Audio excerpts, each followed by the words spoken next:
I didn't expect to wake up to the sound of someone picking my front lock.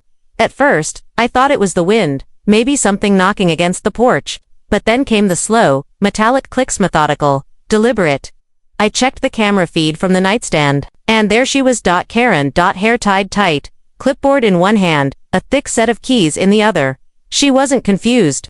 She wasn't checking something. She was aiming directly for my lock and acting like she belonged there. That timestamp said, 6:43 a.m. No notice. No warning. No permission.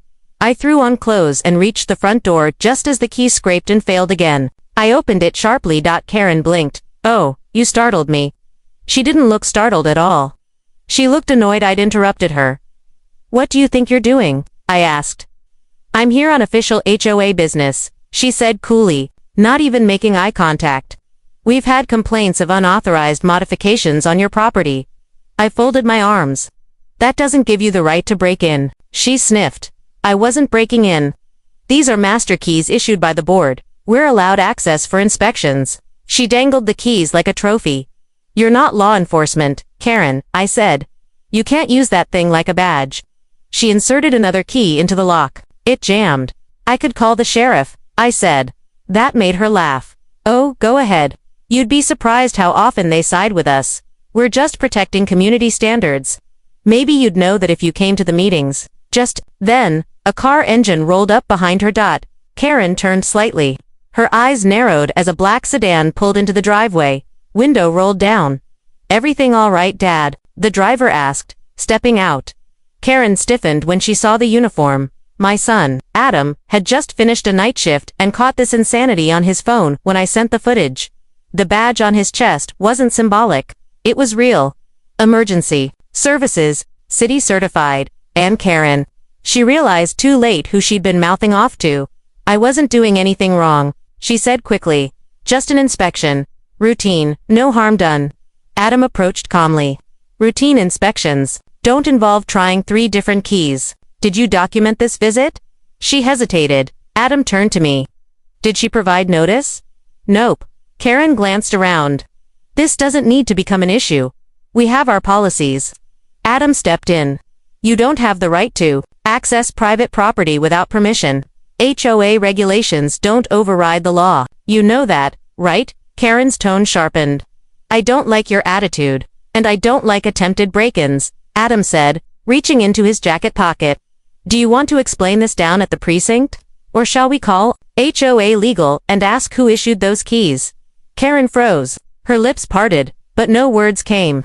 She looked at me, then at Adam. And then, she ran. Not even a second thought. She took off, sandals slapping against pavement, keys jingling wildly as she scrambled for her car. No goodbye. No apology. Just panic. Adam turned to me slowly. That wasn't normal. No, I said. But I have the whole thing on camera. He looked toward where Karen had driven off. She wasn't acting alone. Someone gave her those keys. And I don't think this is the first house she's tried. We stood there for a long minute, the morning light growing behind us. Everything felt off, artificially calm.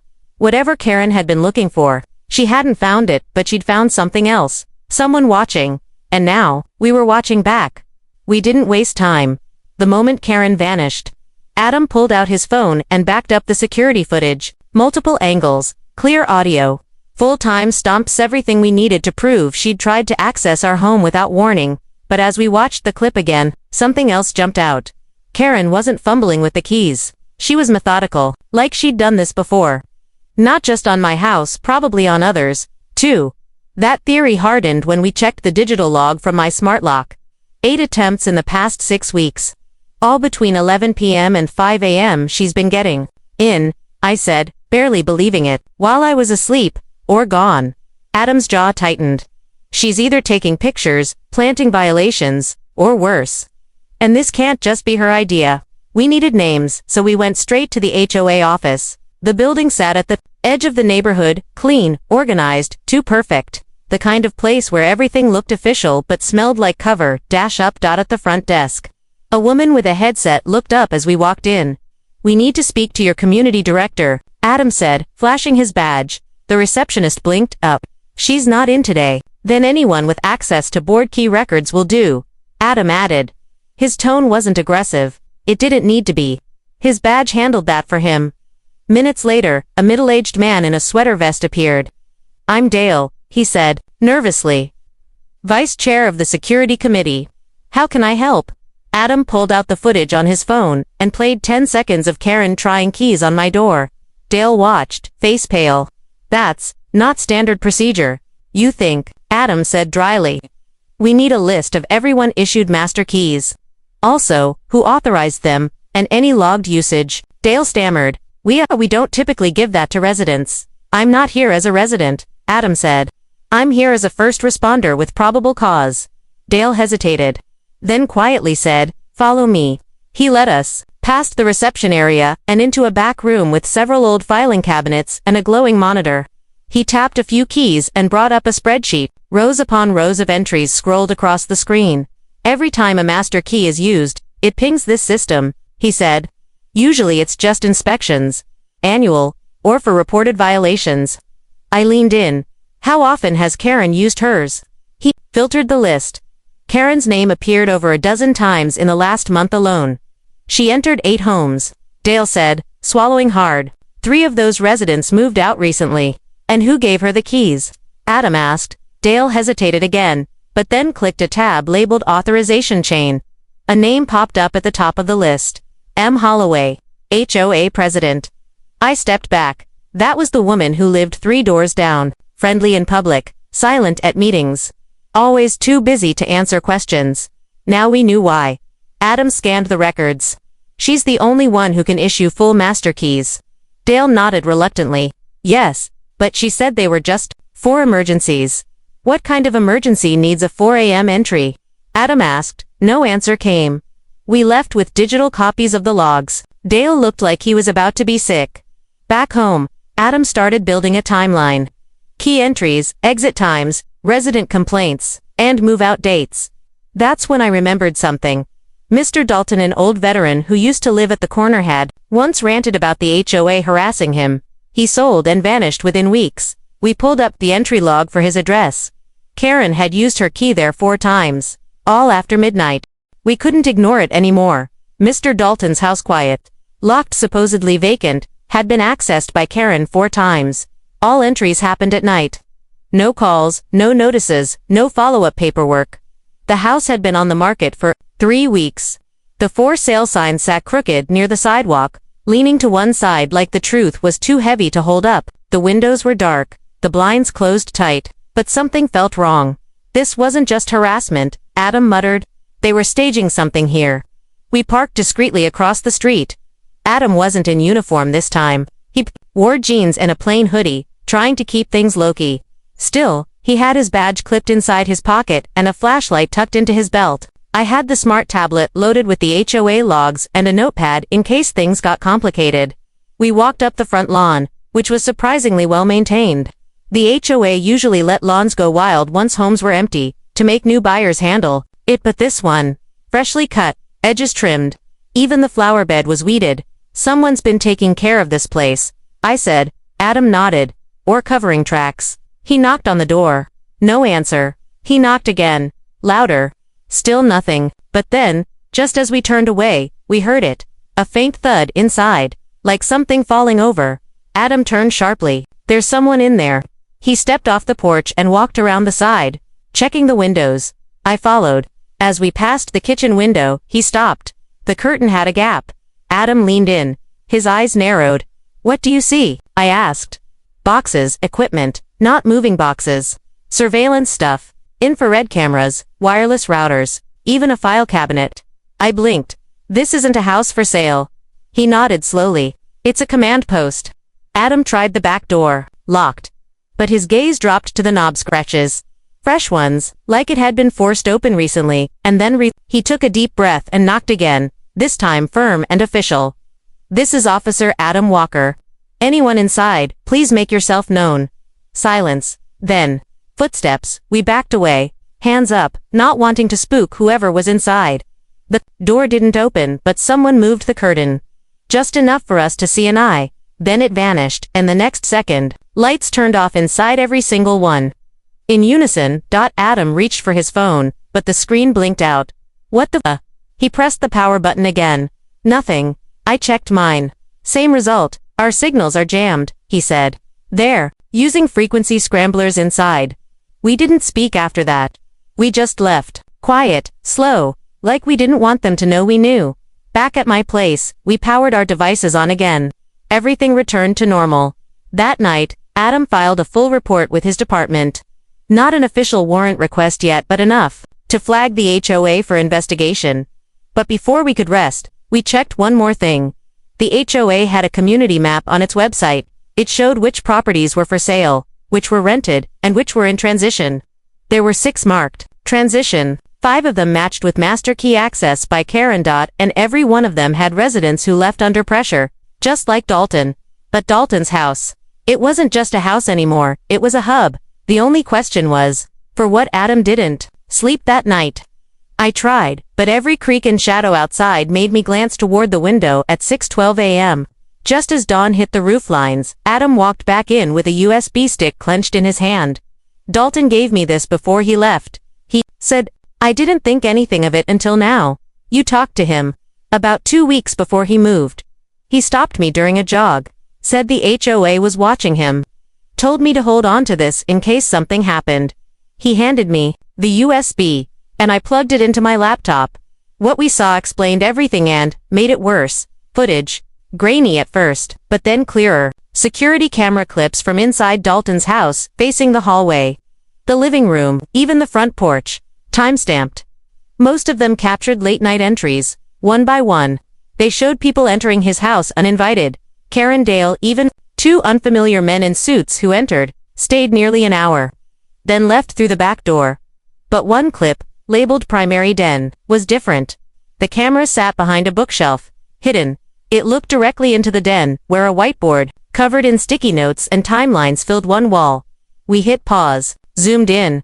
What we saw wasn't random. The HOA had mapped out names, addresses, target dates, and underlined in red. At the top center, priority homes, high-margin stage violations, secure access, my address was on the list. Dalton's too. So were the 5 others we'd identified earlier. Next to each was a handwritten %, likely a markup value. They weren't managing homes, they were flipping them. Using fear. Fines, unauthorized entry, all to push people out and profit off forced sales. They're turning the HOA into a real estate operation, I whispered. Adam pointed to the corner of the board. There was a blurry label next to a printout of a local developer's logo. Joint venture package, Midway Partners. I've heard of them, he said. They buy distressed homes fast. Cash. No questions asked. And guess who one of their listed property agents was? M. Holloway, HOA president. We now had names, footage, and motive. But none of it explained how they were getting away with it for so long. Then Adam noticed something else. A second file on the USB. Audio log _57.mp3. We played it. It was a secret recording. Dalton's voice came through first soft, shaky. Then Karen's. I told you already, she said. You don't want to mess with Marlene. She blacklisted you from every neighborhood under her contracts. Dalton's voice replied, you're breaking the law. Karen laughed. You think anyone's going to believe the HOA isn't authorized? We send letters, we conduct inspections, and if people won't comply, we reposition assets. Dalton didn't speak after that. The clip ended in static. That's it, Adam said. We're going back. Tonight, before they can wipe what's inside. I nodded, but something felt off. If Dalton was smart enough to install hidden cams, he was smart enough to know they'd eventually come looking, so I went back to the footage. In the final clip, Dalton walked into frame. He looked right into the hidden camera and said one word, trust no one. Then, he erased the board. Everything gone, except for one sticky note he stuck under the desk. We had to find it. We waited until after dark. Not too late, just enough for porch lights to flick on and neighbors to shut their blinds. Dalton's old place sat as still as a photograph. No cars in the driveway. No movement behind the curtains. Adam parked 2 houses down, out of view. He checked his phone. Body cams on. Local dispatch knows I'm off duty but monitoring something suspicious. Think someone's watching the house right now? I asked. Adam nodded. Almost certainly. But I don't think they're inside.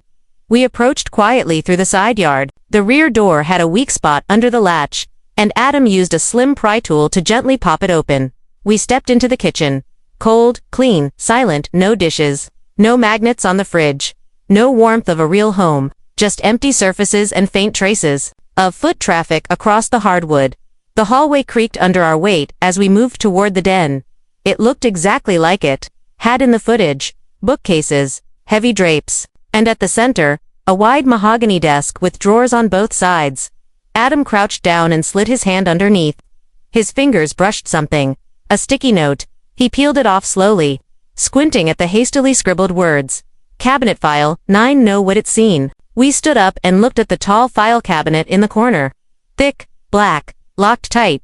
Adam took out a small lockpick set. This could take a minute, he muttered. 5 minutes passed. The second pin clicked. Then the third dot, and then a soft clink. The lock gave way. He pulled the drawer labeled 9. Inside were 9 manila folders, each one stamped with the names of current and former homeowners. My name, Dalton's, even some we didn't recognize. Adam flipped open the one labeled J. Masters, a guy who lived 2 blocks over. The first few pages looked standard HOA notices, fine records, landscaping violations, but deeper inside. Photos, dozens of them. Inside the home. Kitchen counters, bedroom closets, even the contents of a safe. These were taken while people were living here, I said, stunned. Adam opened another file. Our depends a woman who moved out last fall after her garage mysteriously caught fire. Same thing, photos, notes, property assessments, real estate quotes. They weren't just pressuring people, Adam said. They were profiling them in vendoring valuables, figuring out who they could hit hardest. We pulled out the last folder, labeled Priority L. Walker. My name. And inside, a printed sheet with a closing offer pre-approved, unsigned from Midway Partners. Offering to purchase my home subject to repossession or HOA default action. Attached was a projected resale value, $130,000 more than the offer. They were planning to force you out next, Adam said. A car door slammed outside. We froze. Footsteps approached the house from the front yard. Soft but steady. Not rushing, confident. Adam flicked the cabinet closed and grabbed the note from Dalton. We backed toward the hallway, but the front door creaked open, and in stepped the last person we expected. Dale. The soft-spoken vice chair from the HOA office. Only this time, his sweater vest was gone. He wore black gloves, a tool pouch, and carried what looked like a portable hard drive. He didn't see us yet. He walked straight to the file cabinet, humming under his breath. Adam raised his hand and stepped forward. Evening, Dale. Dale jumped, nearly dropped the drive. What are you doing here? I could ask you the same. Dale's eyes darted to the cabinet, then to the note in my hand. You weren't supposed to find that. You mean this? I held up Dalton's note. Yeah, we figured out what you were up to. Dale backed up toward the door. Adam stepped forward slowly. You're not walking out of here with that drive. Dale smiled coldly. That's what you think. And then, he bolted. Dale turned and bolted out the front door like a man on fire. Adam sprang after him without a word. I was right behind them both, the adrenaline drowning out everything, my heartbeat. The night air, even the creaking of the porch boards underfoot. Dale leaped the front steps, cut hard left, and disappeared into the narrow passage between the houses. For a guy who looked like he never jogged a day in his life, he moved fast. But he had one problem. Adam was faster. Stop, Adam yelled. You're interfering with an active investigation. But Dale didn't stop. He glanced back once, and that was all Adam needed. With a burst of speed, Adam lunged and tackled him just short of the backyard hedges. The two crashed to the ground hard. A loud thud followed by Dale's wheezing gasp. I ran up as Adam wrestled the hard drive from his hands. You're lucky I'm off duty, Adam said, breathless, because right now, I'm only detaining you as a concerned citizen. Dale didn't speak, just lay there, winded, his expression caught between fear and defiance. I picked up the hard drive and looked at the label on the side. MPHOA, linked accounts. What's on here, Dale? I asked. More profiles. Or something worse. He gritted his teeth. You have no idea who you're messing with. Try me. But he only laughed a dry, shaking sound that didn't match his face. Adam pulled him to his feet and walked him back toward the house. We'll call the local PD, he said. Let's make this official. No, Dale barked suddenly. You think they'll help you? Half of them live in this community. You blow this open, you'll burn everything. Sounds like fire's what this place needs. Adam shot back. Inside the den, we zip-tied Dale's hands and sat him on the couch. Adam grabbed his tablet and connected the drive. We didn't know what to expect, but what we found chilled us. The drive contained a full roster of HOA-backed acquisition files, 37 properties, 17 of them still occupied. Each file included metadata, scanned HOA violations, bank records, insurance details, and for some, medical information, illnesses, disabilities, prescriptions. Adam murmured. They're targeting vulnerable homeowners. Ones they can overwhelm or outlast. I clicked open the L. Walker folder, my file. Inside were documents I'd never seen. Alleged maintenance violations, fines that were never sent, and even a falsified report claiming non-compliance with perimeter fencing standards. Adam shook his head. They were building a case to strip your home from under you. One more notice, and they'd call it non-compliance. You'd face legal default. They'd hit me with a fine so big I couldn't pay it, I said. Realization dawning. Then sell it to Midway Partners. But the worst was hidden in a spreadsheet buried in a zip folder. Payout schedule, internal use. Each forced sale had a kickback line, names, amounts, dates, and at the very top of the list, M. Holloway, $27,000 paid. Not once, repeatedly. Name was on there too. So was Dale's. Dale said nothing, but his silence screamed everything. I turned to him. How long did you think you'd get away with this? We weren't doing anything illegal, he muttered. It was all within HOA authority.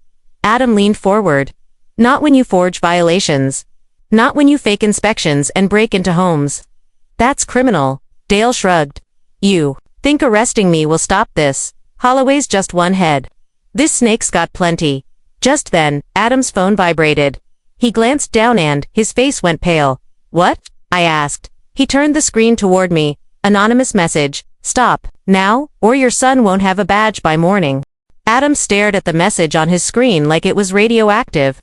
The words were simple, but the weight behind them was sharp and personal. Stop now, or your son won't have a badge by morning. This just got real, he said, jaw clenched. I didn't respond. I was still watching Dale, who had gone quiet again, like a switch had been flipped. Whatever sense of fear or smugness he carried before was gone. Now he just looked resigned. Is this how far it goes? I asked him, threatening cops' jobs now. He didn't answer, but Adam's phone buzzed again. Another message. This time, a video. Adam clicked it open. The footage was from earlier tonight, from across the street. It showed Adam arriving at Dalton's house, followed by me. Crystal clear. Not a security cam? Someone had been recording us. They're watching in real time. Adam whispered. This isn't just surveillance, they've embedded eyes in the neighborhood. I checked the file properties. The video had metadata. The recording device was labeled MPSat Unit 12. Midway Partners. Satellite surveillance. No, this wasn't a real satellite feed. This was military-grade home surveillance tech. Probably installed in one of the transition houses we flagged earlier. We need to find the source of this feed, I said. Now, Adam looked at Dale. You know where it's coming from. Dale didn't look up. You've already seen the map, haven't you? He was right. Back in part 3, Adam and I found the HOAS map with the 6 homes marked as in transition. Dalton's was 1. That left 5. They planted these recording hubs inside every abandoned property, I said. That's how they've kept track of resistance. Us, probably even city officials. Adam stood up. Then we knocked them all out tonight. But we still don't know who sent the message. I reminded him. That's when something clicked for Adam. He opened a folder on his tablet labeled Bodycam Autosync. Every time I'm in uniform, this bodycam syncs automatically to a private cloud, he said. But tonight I wore plain clothes. He clicked on a log titled BCM_unknown sync, Delta V, triggered by a proximity signal someone else's bodycam near his. What is this? I asked. The footage loaded. Adam had been approaching Dalton's den. From a strange, slightly angled view, like it wasn't his own camera. The timestamp matched the moment Dale entered the house. But the file wasn't logged under Dale. It was logged under Unit K Alpha K. Adam muttered, Karen. We paused the video and rewound it.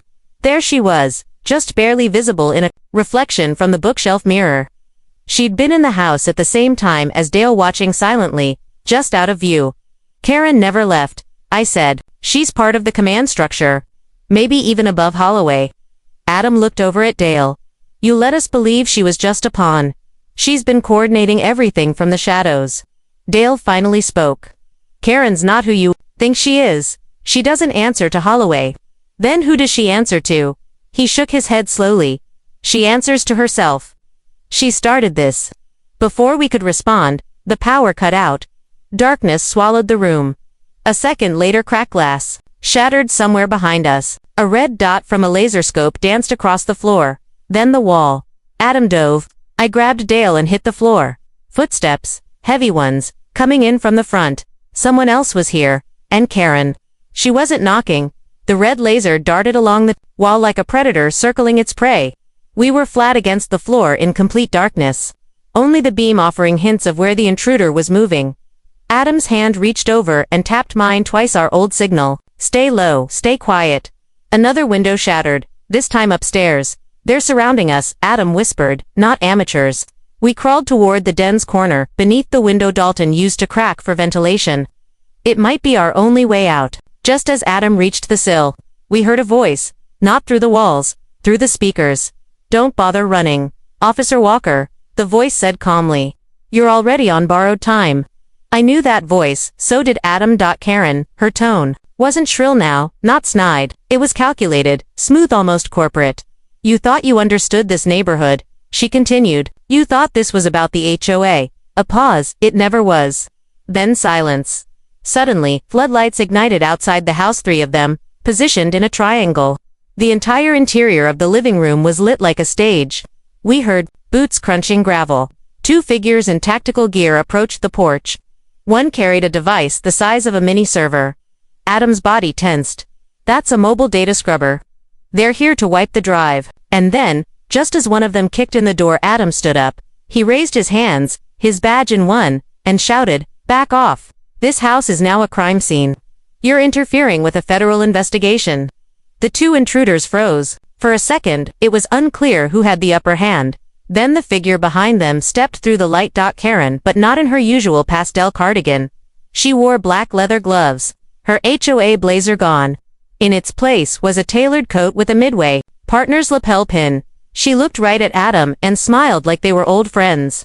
You shouldn't have brought your badge into this, sweetheart, she said, voice sharp. Now it's not just your father's house on the line. It's your entire career. Adam didn't blink. Then let's play it out. Because I have body cam footage, recordings, and copies of your payoffs. Karen's smile didn't break. She nodded at the 2 men. Leave the drive. We're done here. They hesitated, but backed off. Dale's already flipped, hasn't he? She asked as she stepped closer. You think he'll protect you? He's a fall guy. Always has been. I finally stood beside Adam. You broke into our homes. You forged violations. You profiled the sick and the elderly. You think that's going to vanish if you just threaten one more person? Karen finally looked at me. Your mistake, she said quietly, was thinking this was about houses. She stepped back into the dark. This is about power. And then she vanished into the shadows, her men with her. By the time the real police arrived 20 minutes later, Dale had already started talking. Everything: the operation, the buyouts, Karen's offshore accounts, Holloway's cut, even the political ties woven through Midway Partners. Adam submitted the footage directly to the state attorney's office. A week later, headlines exploded. Neighborhood crime ring posing as HOA exposed. Karen vanished. Holloway was arrested. Dale was placed under protective custody. And Adam, he was offered a promotion, but he declined. I'm done protecting fake rules, he said. Time to protect people. We moved out of the neighborhood 6 weeks later. Dalton's house sat empty again, but this time, by court order. The sticky notes still sat in my desk drawer. Cabinet. File 9. Not what it seems. He was right. None of it was